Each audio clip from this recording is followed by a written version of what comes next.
somebody I'm talking about, Darrin, is Roy Chappell of Chappell Baby Foods. I want to steer him out here so he can meet you and we can sew up the account.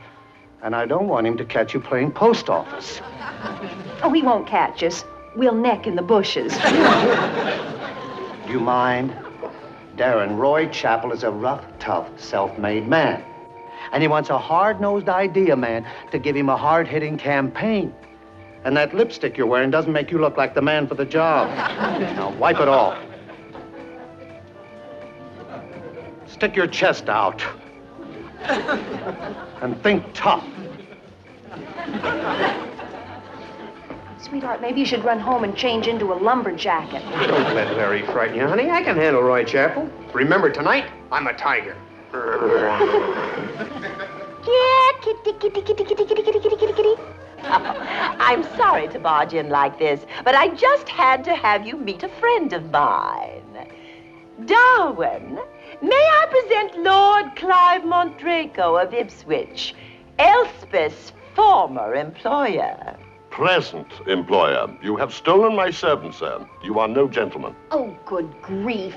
Oh, Clive knows all about gentlemen. He's the only warlock in the House of Lords. Stolen, Elspeth? Sam, what's he talking about? Confound it, sir. Stop trying to involve your wife in this matter. Aren't you man enough to stand accountable for your actions? Him? He's not man enough to pull on stretch socks. He is, too. Oh, well, perhaps I can shame him into facing his obligations. Ah, a tango. Just the thing.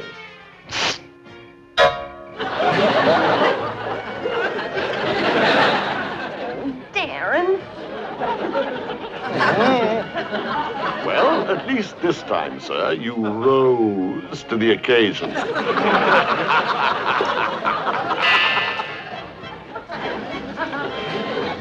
look like Carmen. If you're going to make a comment, it could be a bit more amusing. Well, So where is this Stephens guy? I'm anxious to meet the man who's going to sell my baby food. Well, he's got to be a real heavyweight. Don't you worry about Darrin. He's a man's man. Hey, buddy boy. Darrin.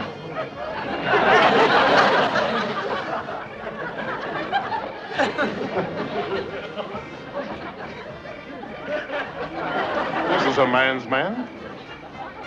He's got a rose in his teeth. Well, sure, he... Darrin, why do you have a rose in your teeth? Everybody tango.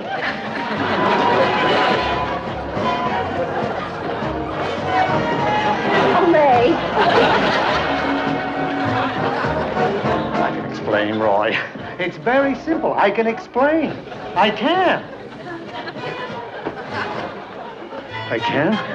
Darrin, Roy Chappell will be here in a few minutes, and this time I want you to make the right impression. Don't forget, he's an outdoor man, a big game hunter. So try and look rugged. Here, smoke one of these. Listen, Larry.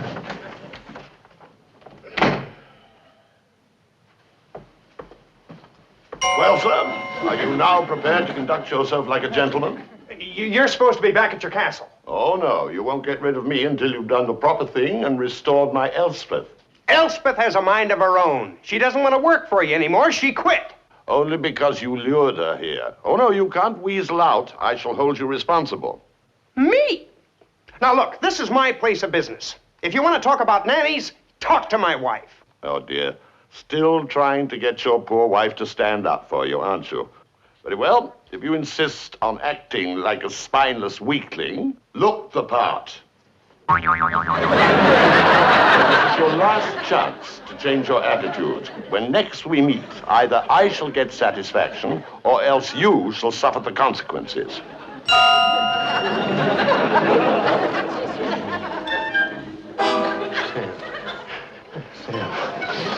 Here we are, Slugger. I brought old Roy over to...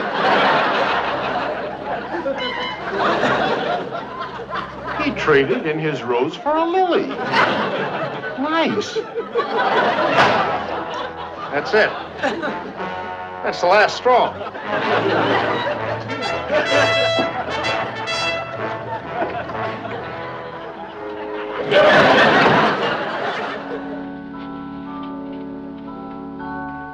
really a little shook up, but I know he'll handle Mortimer beautifully.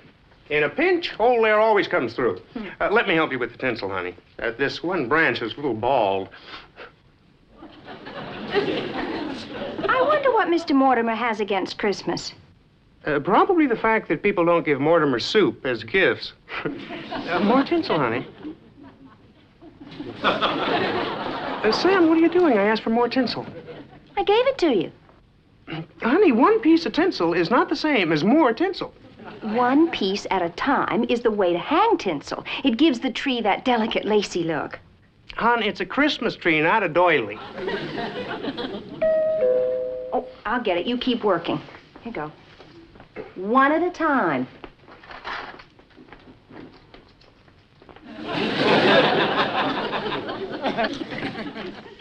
Oh, hi, Larry. Hi, Sam. I'd like you to meet Mr. Mortimer, Mrs. Stephens. Merry Christmas, Mr. Mortimer. I hope we're not interrupting anything. Not at all. Come on in. Put your coats down. Sweetheart, you'll never guess who's here. Oh, Surprise. I'll say. Well, Mr. Mortimer and I had a very productive meeting after you left. We came up with some great ideas, and since I knew you'd be dying to hear them, we didn't want to keep you in suspense. Stephens, we came here to talk business. Mr. Mortimer, nobody works on Christmas Eve. Except Santa Claus.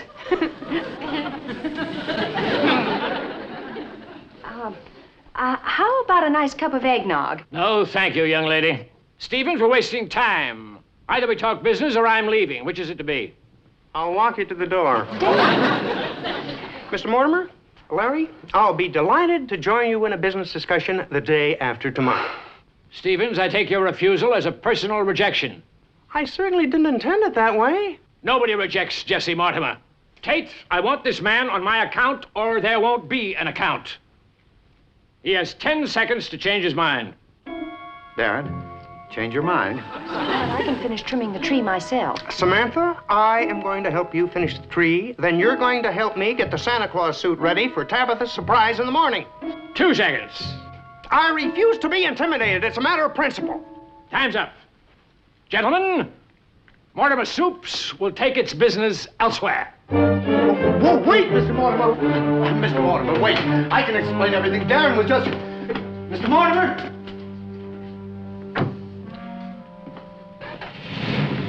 He's gone. A $500,000 account. Darrin, how could you do this to me? Especially at Christmas.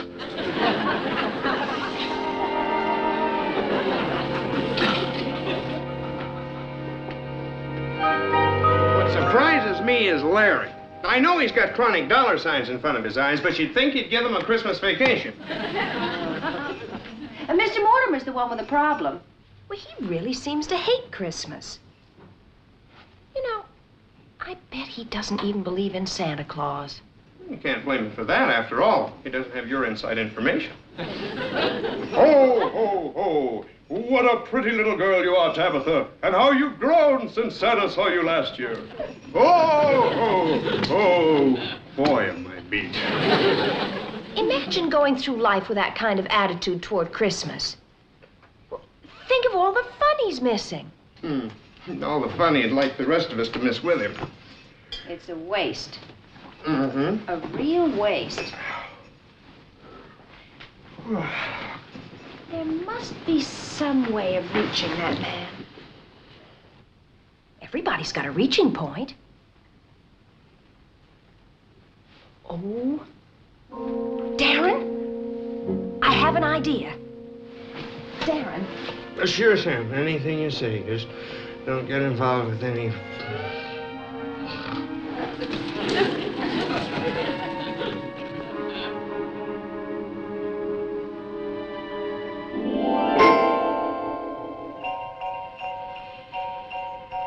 Oh, oh, oh.